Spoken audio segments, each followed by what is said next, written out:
Good evening, everyone. It's the two words we wait all winter for. Well, not counting complimentary breakfast and open bar. Play ball announced 2 times today at City of Palms Park. The boys of Beantown getting it going with their grapefruit games. So much for spring training down in Florida. Evening temps in the 60s tonight. Well, who else? I blame Jim Reef. Sox hosting Northeastern. Whole lot of numbers in the 80s and 90s as the Sox get the younger guys some PT. Big numbers also on the scoreboard. In the 5th, Junior Spivey pushed across the Sox 10th run of the game. One big number you will recognize, though, the 90 on the back of Jeff Corselletti, the Charlotte native and former Gator in the Red Sox organization, doing what he did as a tarpon end in Gainesville. Seeing eye single to left. Corso would later score on a walk. Nice night for him. Better for Boston. 15-zip. Is your final. As for the early game, the Red Sox leaving BC black and blue. 24-zip. Josh Beckett, 2 innings pitched, 4 Ks en route to the win. The Sox 16 hits. Lens Eagles, yeah, that's 1 hit. More hardball. Craig Monroe and the Twins also opening up today, but on the road in Sarasota versus the Reds. Top 6, 2 men on for the Twins. Little ground ball back to the pitcher.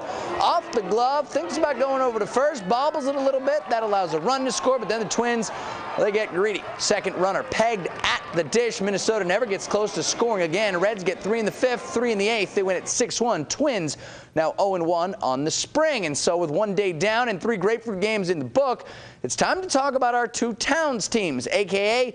the Mayor's Cup. Sox and Twinkies now with 3 straight versus one another beginning tomorrow night at Hammond. Same spot on Saturday before it's back to Boston's ballpark on Sunday afternoon. Meanwhile, from hardball to the hardwood.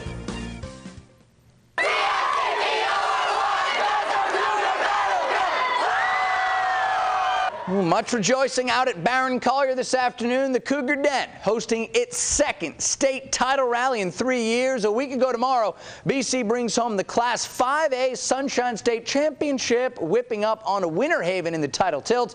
For this gang of girls, Hardwood Hardware is a tribute to their town and some recognition for our entire region. I think it gives all the girls basketball in Southwest Florida the faith that we can do it. I mean, no one had really made it that far in a long time, and to have gone to the Final Four the last 3 years and won it 2 out of the 3, I think it inspires everyone else in the surrounding counties that, you know, they can do it too. I mean, we had a great showing this year at the States. We had 4 teams from Southwest Florida that made an appearance. Now, as good as the girls got it going, the fellas found it to be a bit of a tougher time. Only 2 teams reaching the Final Four, and with Dunbar's defeat on Wednesday, the community of School of Naples left as Southwest Florida's final hardwood hope. The Seahawks still standing, landing in Lakeland for today's 2A state semis, facing Arlington Country Day out of Jacksonville in the 3rd. ACD up big. Ronald Wright can do no wrong.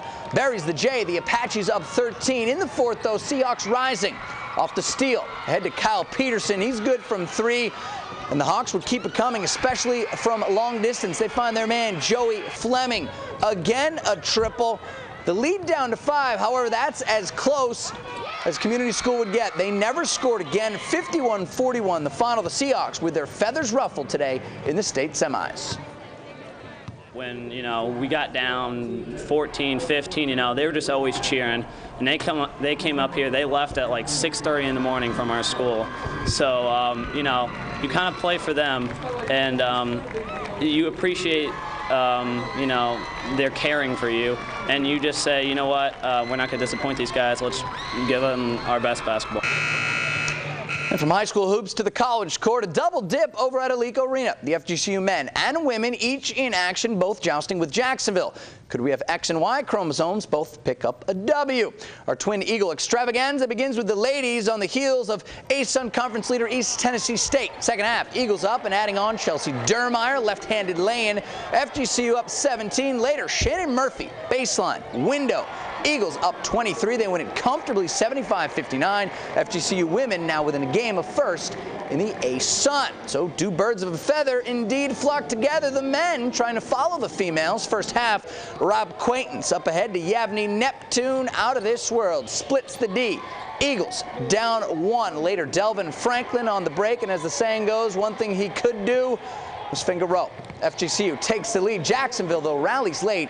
89-80, your final. The Eagles fall to 9-20, 5-10 in the ASUN. More Eagles. Not so good news for North Fort Myers alum Javon Curse, the former Gator, flying out of Philly after 4 injury-plagued campaigns.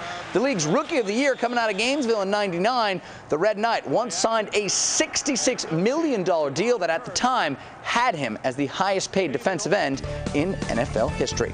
We are History. We're back at commercial break, returning right after this.